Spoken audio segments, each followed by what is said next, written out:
everybody in this country now realize there is racialism. There is racialism, especially in employment, in offices, and even university degrees and all like that.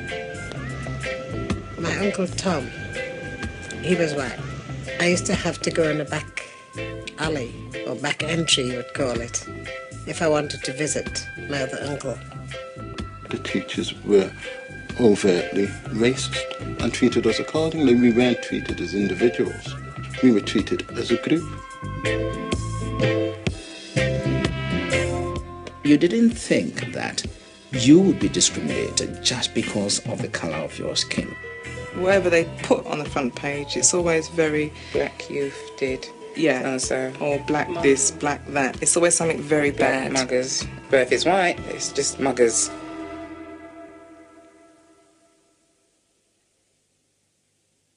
I remember playing netball, and in the netball team there was 3 of us called Caroline, and one was called Carol, one was called Kazzy, and I was called Sooty. But to me that didn't mean anything. And I remember Dad actually coming along one time to watch me play, and he said to me afterwards, well, why are they calling you Sooty? And I just said, well, Dad, there's 3 of us here, and they have to, you know, choose different names. So he says, well, why couldn't they call you Carol or Kazzy? And I said, I don't know. He said, they're only calling you Sooty because you're black. And I said, oh, Dad, don't be stupid. But then I actually took stock and thought about it. Well, maybe he was right.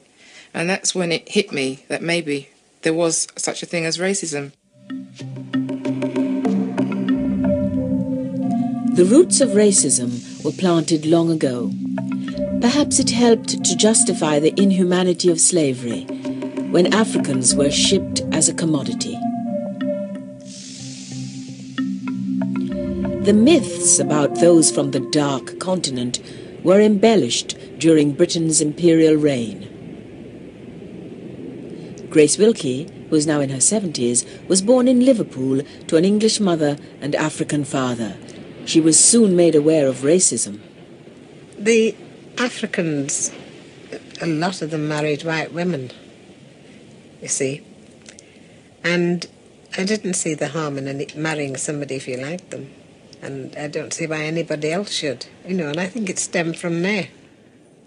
And it would have caused perhaps their brothers or their fathers to get antagonistic because, you know, it's very hard for you to see your son or your daughter marry into another race. The war was over in November 1918, and it was just only a few months after when the soldiers and sailors and all demobilized from the army and the armed forces. During the war, there were a lot of jobs. Anybody can get a job. The munition factories was on. Color didn't mind. Black, white, yellow, green hair, everybody can work. But after the job was over and they were all demobilized, the white soldiers, they seemed to forget that the black man was also in the Navy and the Army with them. And they couldn't get the jobs. And the few black men were still working in some of the factories that's not closed yet.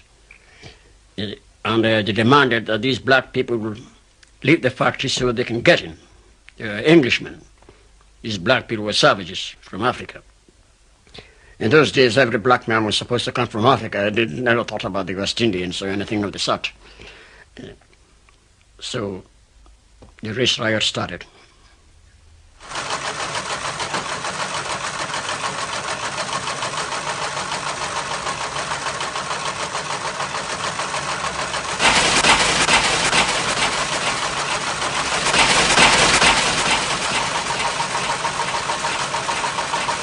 My mother told me, when I started to understand what had happened during the riots, she said all the whites and the blacks were fighting, there was cutting, some got arrested, and she was compelled at that time to put me in a tin bath. They used tin baths then, because there weren't a lot of bathrooms, and covered me over with blankets and planks to protect me, because they were throwing bottles, bricks, and anything, you name it, through the window.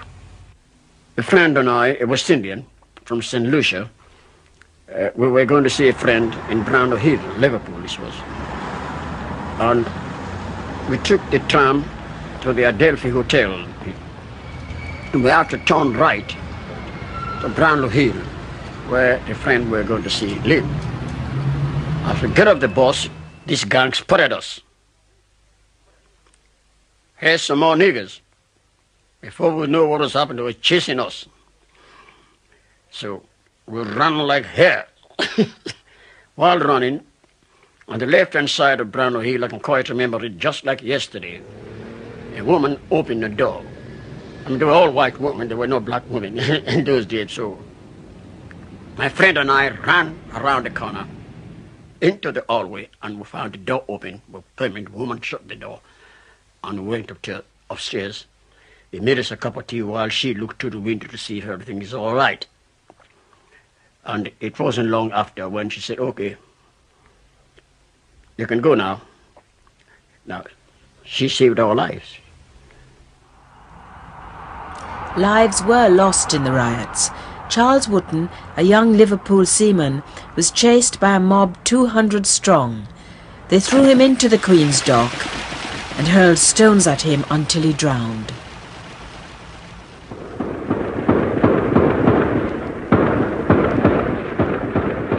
During the Second World War, racism in Britain appeared to wane. There was a warm welcome for the people of the Caribbean who'd responded to the call to fight fascism. While they were seen as temporary visitors, any displays of overt racism were greeted with repugnance. But it was not to last. When America joined the war in 1942, West Indian soldiers were caught up in a political battle based on prejudice. Britain needed the Americans, but they brought with them their own tradition of racial segregation. Many pubs and dance halls were now off limits to black troops. The Calabar had arrived in Britain.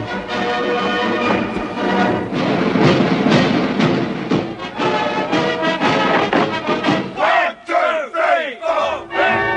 They used to call him Lazy Bones in Harlem. Lazy, good for nothing all the day. But now they're mighty proud of him in Harlem. Chocolate soldier from the USA. We met some black guys in a place named Gloucester.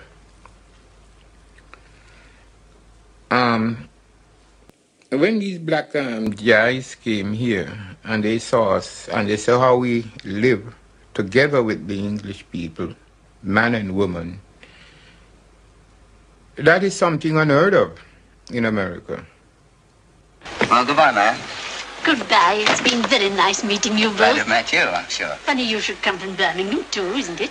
Have you come to my Birmingham, you come to my home and have a cup of tea with me. Both of you. Thank you, we will. Goodbye and good luck. Goodbye. Bye-bye.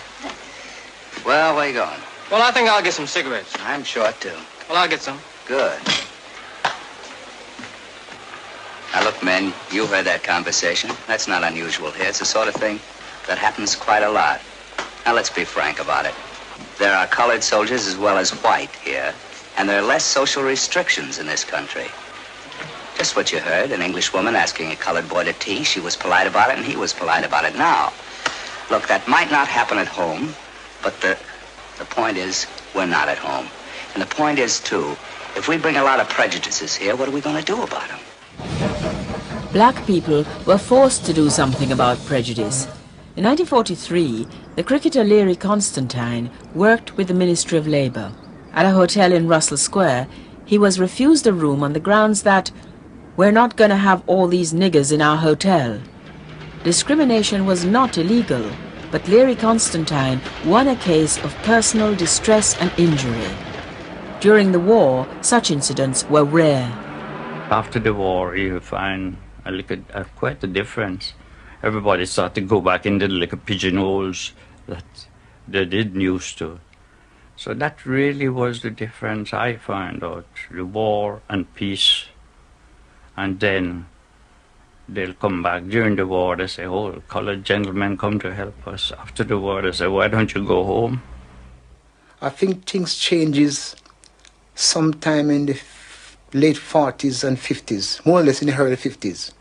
when a lot of people started to come over, you know, and then the people found that they think that they're coming to take their jobs. So then it started to change, gradually it began to change, and then it get out of hand. Colored people, if you ask me, after the experiences I've had of them, I've had my belly full of them, I can tell you. If you ask me what should be done with them, I'll tell you now. You can get them all out of the country, and as soon as you can get them out, the better I'll be pleased, I'll tell you that. They're a nuisance when you've got to walk past them in the streets, they won't move.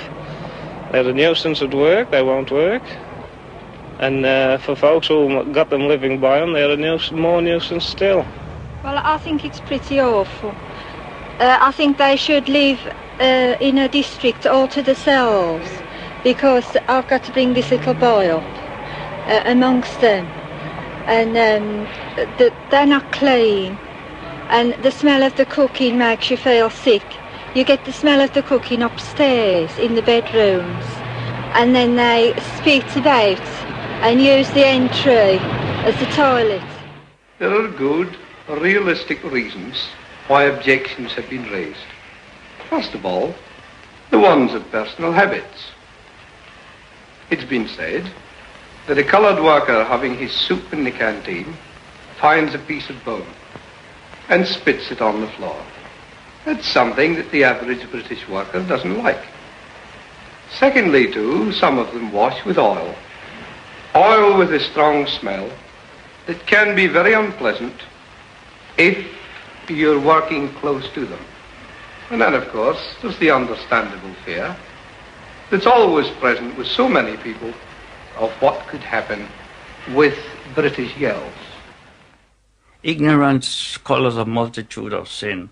But what I'm saying, the authorities never think of educating the people, whether it's black or white or whatever, but never think to educate the people in the direction which it was essential.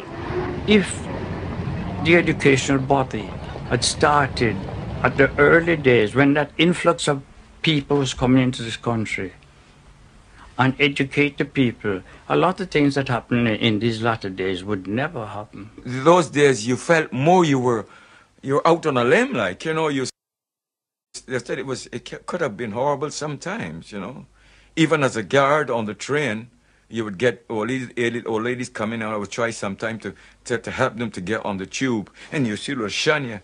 Oh, there's no doubt about that. Those days, I think it was inherent in people for this sort of thing, you know. It's just one of those things. There's no black person. I don't know about Asians and Chinese, but there's no black man that come from no part of the world that tell me that he wasn't at least had some awful example of people who feeling they were better than him. You call it racism as you want, but these people feel they were better than you, and there's no doubt about that.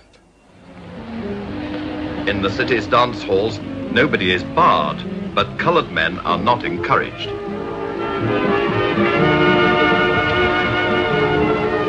He'll be asked to get out if he does much of this.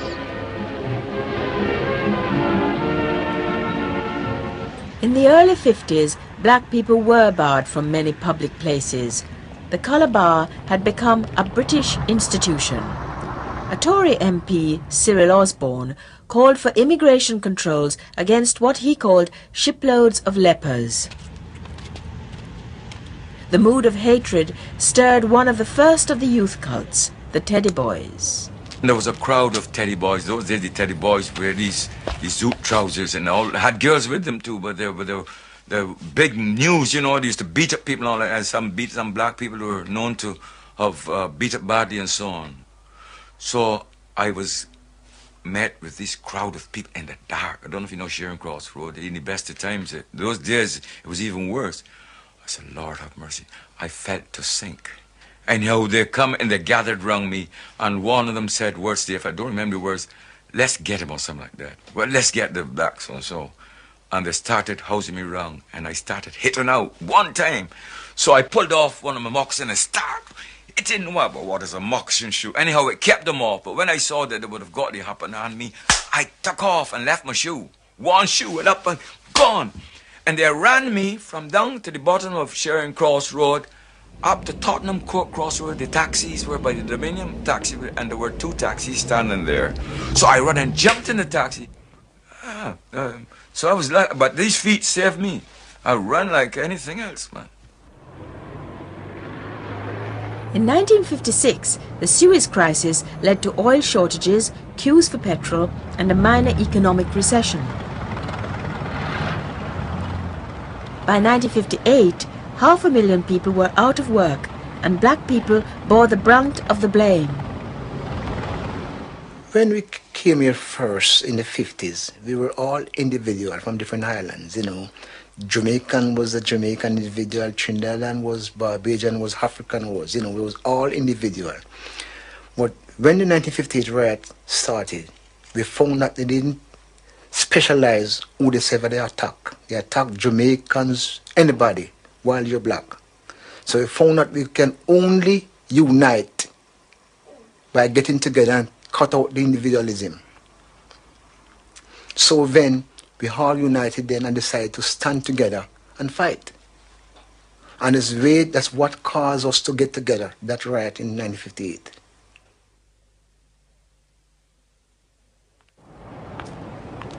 It's the 25th of August. I was keeping a dance in Bletchley Street. While we were there, I heard like a swarm of bees coming along the road. And I went upstairs, opened the door and looked out, and I saw this crowd coming along with the police in front. And then they stopped by the house where the party was keeping. And the police came, talked to me. He's asked me to stop the music, so I says, why? He says, well, these people is in for trouble. So we said, well, we're enjoying ourselves. We're not making any trouble with anyone. And in saying that, start to hear brick and iron and all those things start coming through the windows. The next morning, race riots started. The riots came about being Oswald Mosley from the Unionist Party, who defended Hitler, and he was a fascist, a stinking fascist at that too, was a candidate for North Kensington. He's a jolly good fellow, he's a jolly good fellow, and so say all of us, and so say all of us. When Oswald came out with the idea that North Kensington must be kept white, that was a challenge thrown before us.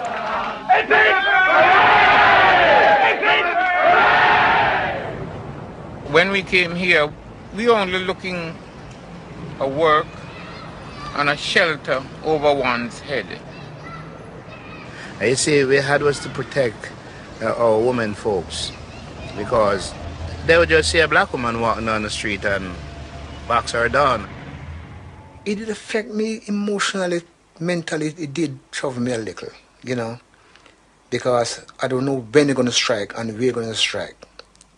So that's the point that worries me. And plus, my wife was here, and then I was quite worried sometimes when I go into work and leave her. We use the same methods that they were using.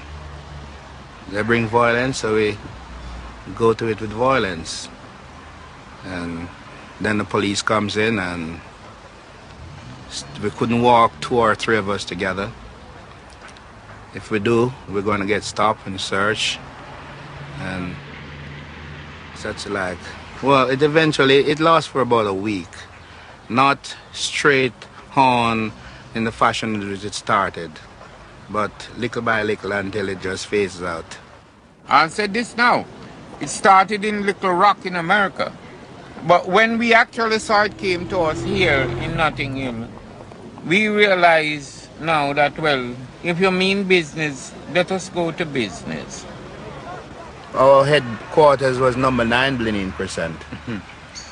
And we get all our Molotov cocktail bombs and things like that ready there. When I look out through the window, I saw them, a multitude of people, and they says, what? Let's lynch the niggers. Let's burn the niggers.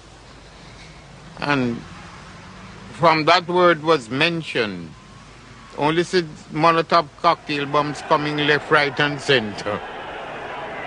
And they started to panic. And with that panic, the gate of number 9 was open. And I says, boy, throw them back where they are coming from, which we did. Nationally, the reaction was outrage at the violence rather than the racism. The courts were lenient with many of the youths who'd roamed the streets nigger hunting. But there were exceptions. At the Old Bailey, Justice Salmon jailed 9 men for 4 years each. He told them, everyone, irrespective of the color of their skin, is entitled to walk through our streets erect and free from fear. Norman Manley came over here during that period, Chief Minister of Jamaica, to put things right with us. So there and then, we made it our business to see Manley as our Chief Minister. So I told Manley, I says, well, I'd like you to take a fact-finding tour and see what you see within the community and see the behavior, especially of the police.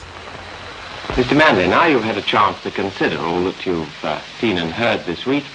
What do you think was the main cause of all this trouble? Was it basically a matter of racial prejudice?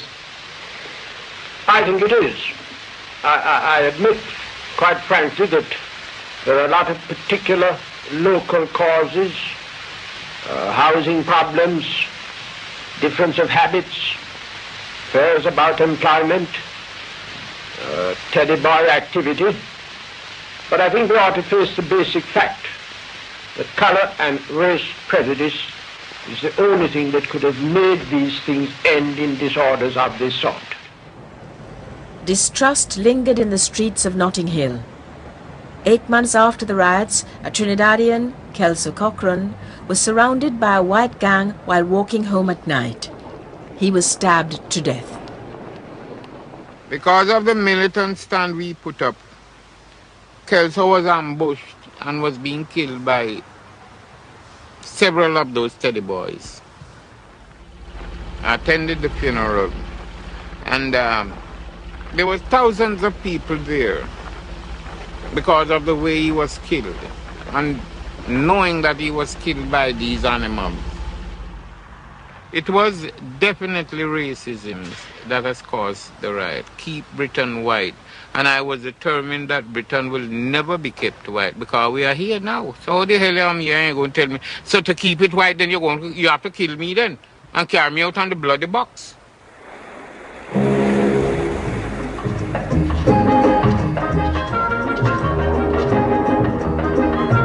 These West Indians were among the last to arrive at Southampton before immigration was controlled.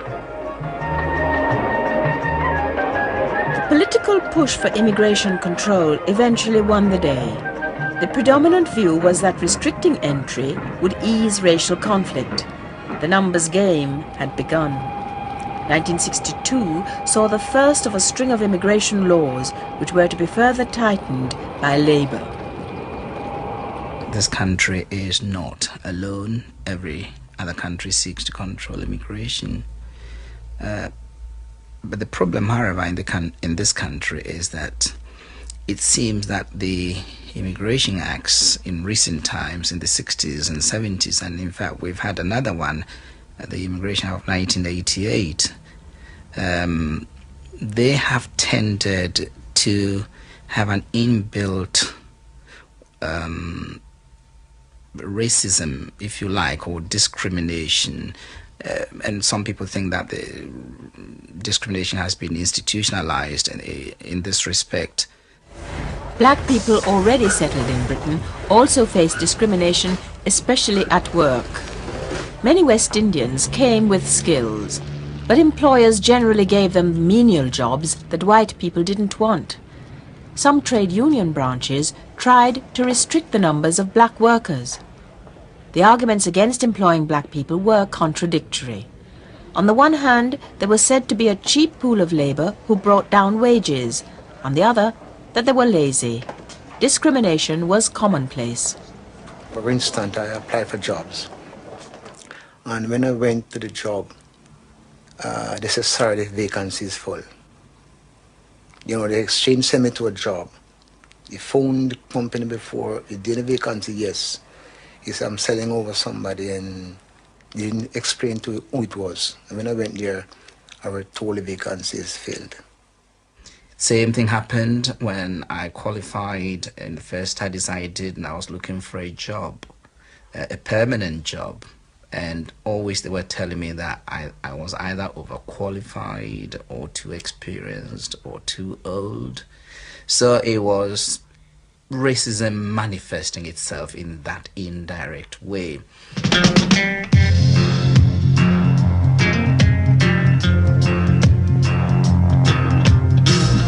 Something is holding me back.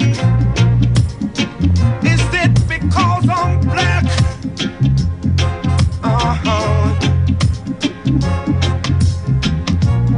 Something is holding me back. I'm wondering if it's because I'm black.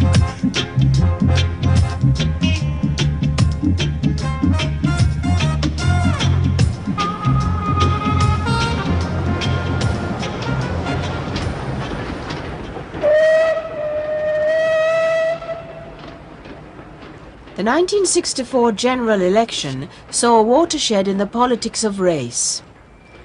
Labour narrowly won the national election after 13 years in opposition, but one of their most senior MPs lost his Black Country seat, Smethwick.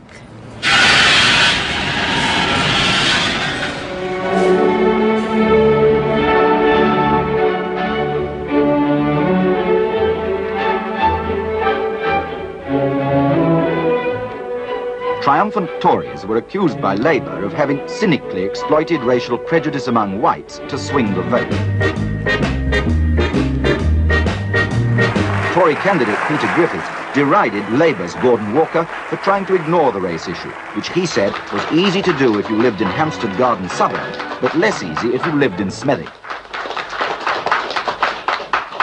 I do believe that once the hysteria of the last few weeks has gone, we shall see that Smethwick was a beacon of hope at this last election. A town like Smethwick made up its own mind, took no notice of the opinion polls and the surveys, made up its own mind on the issues, and chose regardless of gratuitous advice from outside. The period when Peter Griffiths stood as a candidate, and the racism was so naked and raw, and as far as British politics was concerned, that, I mean, they were openly saying and preaching that if you want a nigger for your neighbour, vote Labour. And that's how Patrick Gordon Walker lost his seat.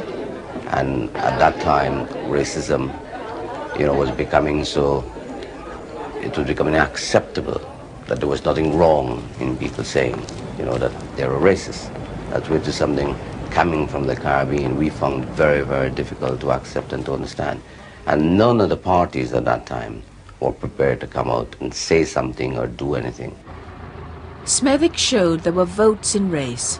Labour believed that restricting immigration while outlawing some forms of discrimination would achieve good race relations, while a former Tory minister responsible for recruiting West Indian nurses seemed concerned for them. Perhaps the greater part of the present coloured immigrants and their families do not yet regard this country as a place of permanent settlement. Here lies the crucial importance for you and me, and no less for those among the immigrants whose future does lie here, of that policy of assisted repatriation and resettlement which Sir Alec Douglas Hume, as leader of our party, adopted almost 4 years ago.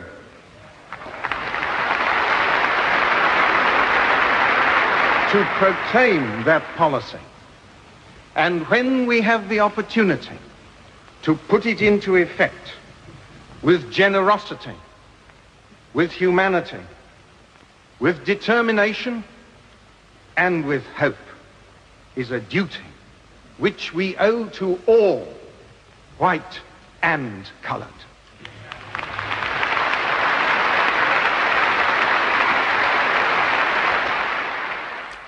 You see that man, Enoch Powell, I'm not sort of getting on this television program to say things that will be personal to people. But I think this man is a bit, to say things that he say on TV, I think is beyond comprehension. Whether you hate black people, or whether you hate Chinese, or whether you hate any human being, if he had any knowledge of what repatriating, say, my twins to a place like Dominica, where they can't identify themselves even with their immediate family, even with their mothers, sisters and brothers, they find it hard to identify with them.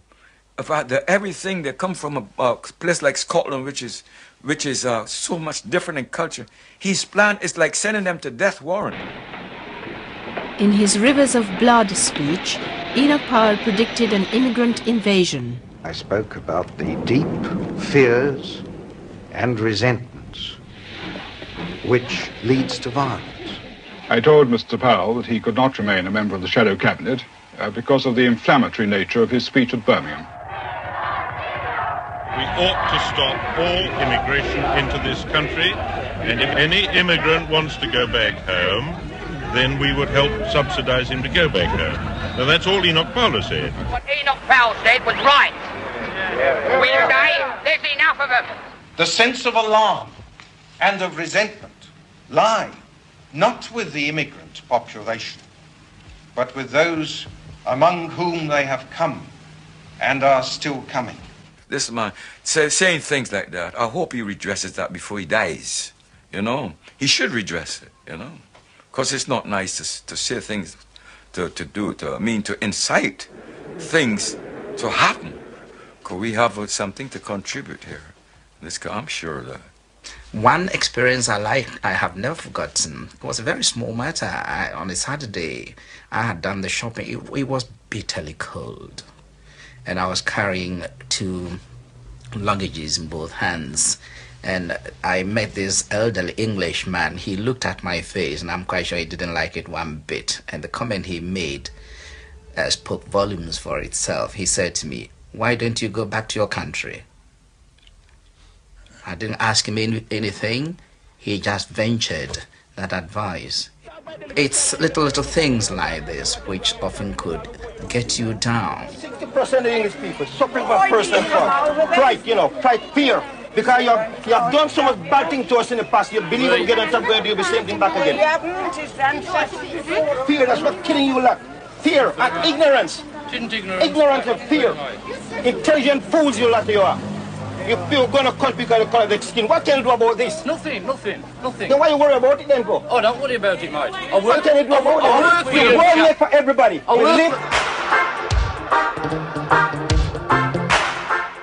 remember a woman actually coming up to my mother and saying, "Oh, Miss Hibbert, how do you manage to keep, your daughters looking so nicely dressed?" And, it was as if they expected us to go to school wearing rags or something. But I mean, we were well turned out. I mean, you made sure you were well turned out when you went to school. Made sure we were well turned out. She made sure we were well turned out when we went to school. But then when she came up and said to my mum, I thought to myself, my God, everybody must know about us. No, I didn't really think anything of it because it was habit. But when she came up and said that to Mum, it clicked to me. I thought to myself, she wouldn't have gone and said that to anybody else. Why would she come? It was like, it was like a shock that Mum actually had us turned out so well every morning, It was weird.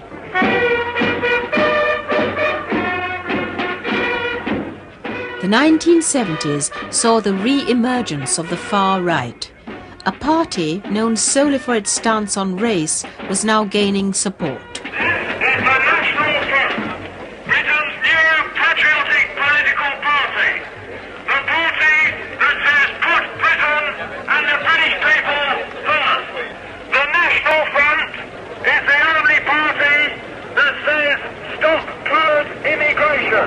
Fellow members of the National Front, the impact of our movement on the public of this country has been greater than at any time in our 10-year history. Their marches often ended in violence, but their share of the vote increased, especially in local elections. Race was on the political agenda yet again. There was a committee which looked at it and said that if we went on as we are, then by the end of the century there'd be 4 million people from the new Commonwealth or Pakistan here. Now that's an awful lot. And I think it means that people are really rather afraid that this country might be rather swamped by people with a different culture. And you know, the British character has done so much for democracy, for law, and done so much throughout the world, that if there's any fear that it might be swamped, people are going to react and be rather hostile to those coming in. The hostility was already in place. People defined by the colour of their skin lived with the fear of racial attack, and every day they encounter with abuse and bigotry. I'd be walking and people say, hey, you black bee, this kind of thing, and I would get all kind of scared. But then as time went on, the scaredness ended up being angerness, so I started getting into things like martial arts stuff so that I could back myself up, and it's helped me up to now, and I'm not going to regret any of it. I'm not going to say I'm a violent guy, but I'm not going to say I'm a pacifist, because it's one thing if somebody says to me, hey, black man, that's stepping on me, as far as I'm concerned. Noel's different, he'd rather kind of walk away. A lot of people would rather walk away, because it hurts me that much, and it really annoys me that much if people say that to me. I think a lot of white people have preconceived ideas about what black people are supposed to be like, the way they talk, the way they dress, their behaviour, etc. And I think from the way that we've been brought up, the way our schooling, etc., I think in that way I've tried to fight it and decide, well, I'm not going to be like what I'm not going to be what they expect me to be. I'm going to be totally different. People think about individuals and individual actions, and that being the problem. So people say, well, I'm not racist. I mean, you know, some of my best friends and all of that, and therefore fail to see the systematic disadvantage that black people face in this country. And this is what we're talking about when we talk about institutional racism. That built into the way aspects of this society work is the assumption, often unstated, but the assumption that black people, their interests, their perceptions, the things that they do are less important, of less value. Many black communities became increasingly disillusioned with their treatment by the institutions of Britain. The symbol of authority they most frequently came into contact with was the police. The relationship became strained through growing mutual distrust. The police themselves are geared towards suppressing anything which threatens to change the established order, whether culturally or even socially. The key thing to recognize is that the police in this country, by design or by default, have been seriously guilty of a systematic violation of black people's human rights. Black people were particularly aggrieved by the use of the sus law. It seemed to epitomize racism. A law first passed in 1824 to control vagrants, it gave the police the power to arrest people merely on the suspicion that they were loitering with the intention of committing a crime. It now seemed to be targeted at black people.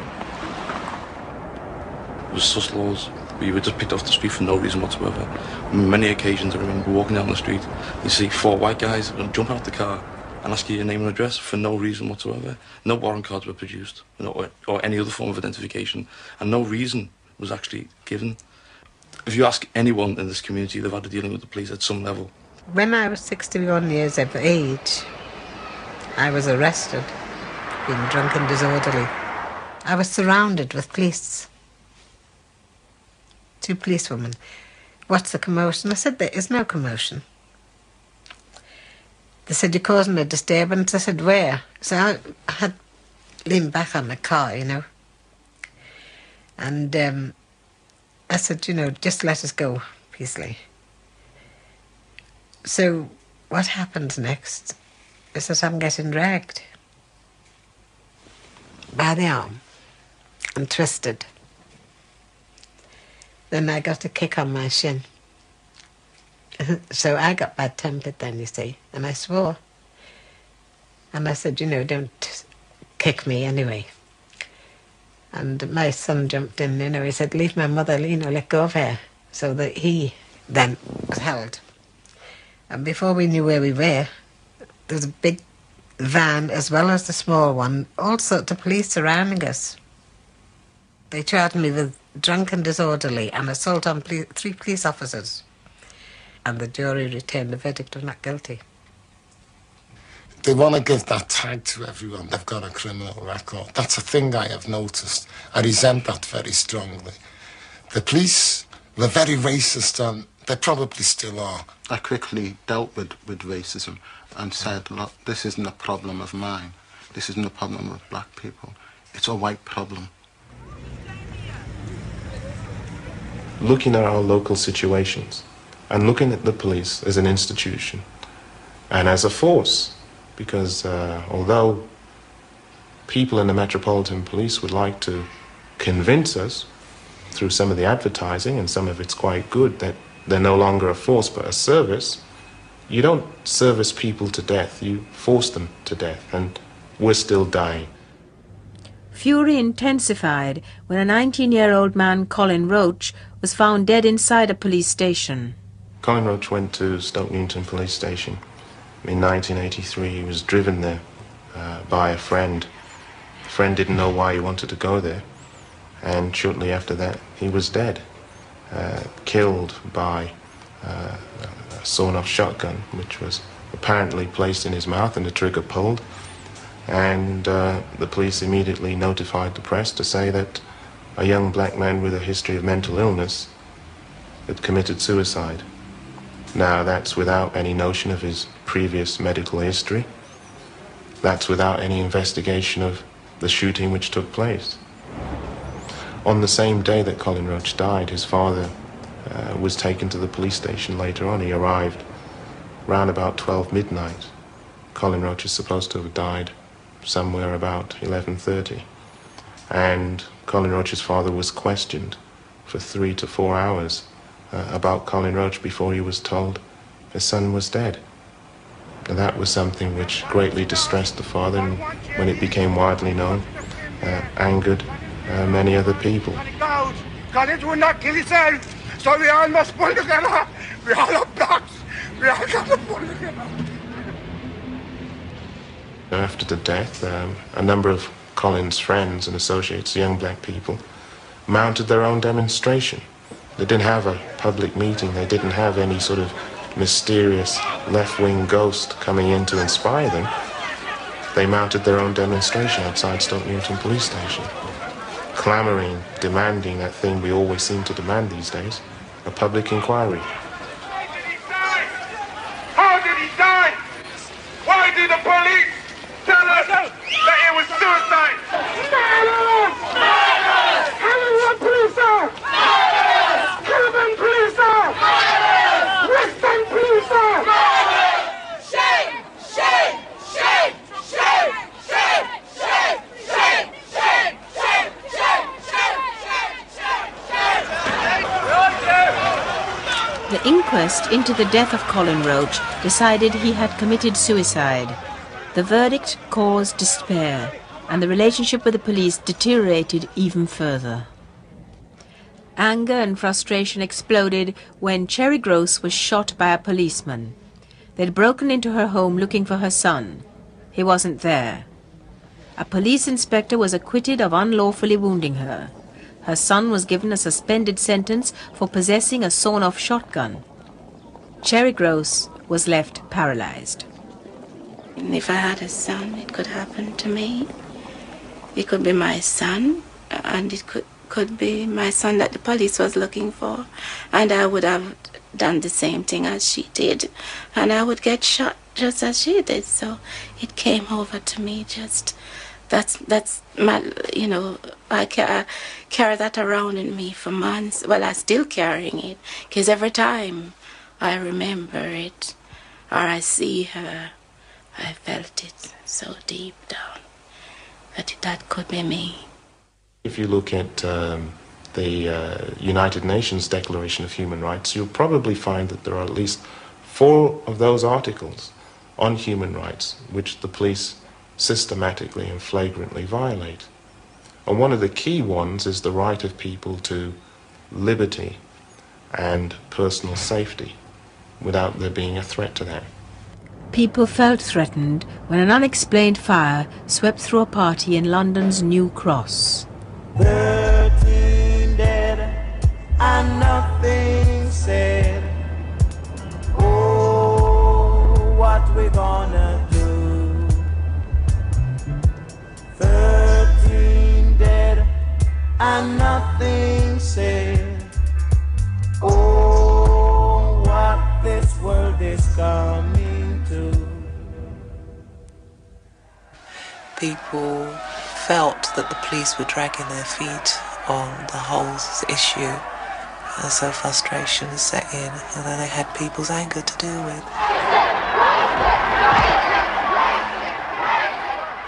What I remember about the New Cross massacre, and what really sticks in my mind, is the fact that when the fire happened, after the fire happened, I cannot remember Maggie Thatcher or even the Queen sending any sort of condolences, because it was black. That's how I felt, because it was black. But I remember not so long after that there was a fire somewhere else, and all the condolences were sent by Maggie Thatcher, like as soon as it happened, and the Queen. Now, that to me is a form of racism. Why was it not sent to us? Is it because we were black, or is it just we were just overlooked? Well, I suppose she just sees it as another black party. You know, we love our parties, and whatever happened in that fire was our own fault, so it wasn't an accident or anything like that, so they don't look at it as any kind of tragedy. It's just like we weren't important.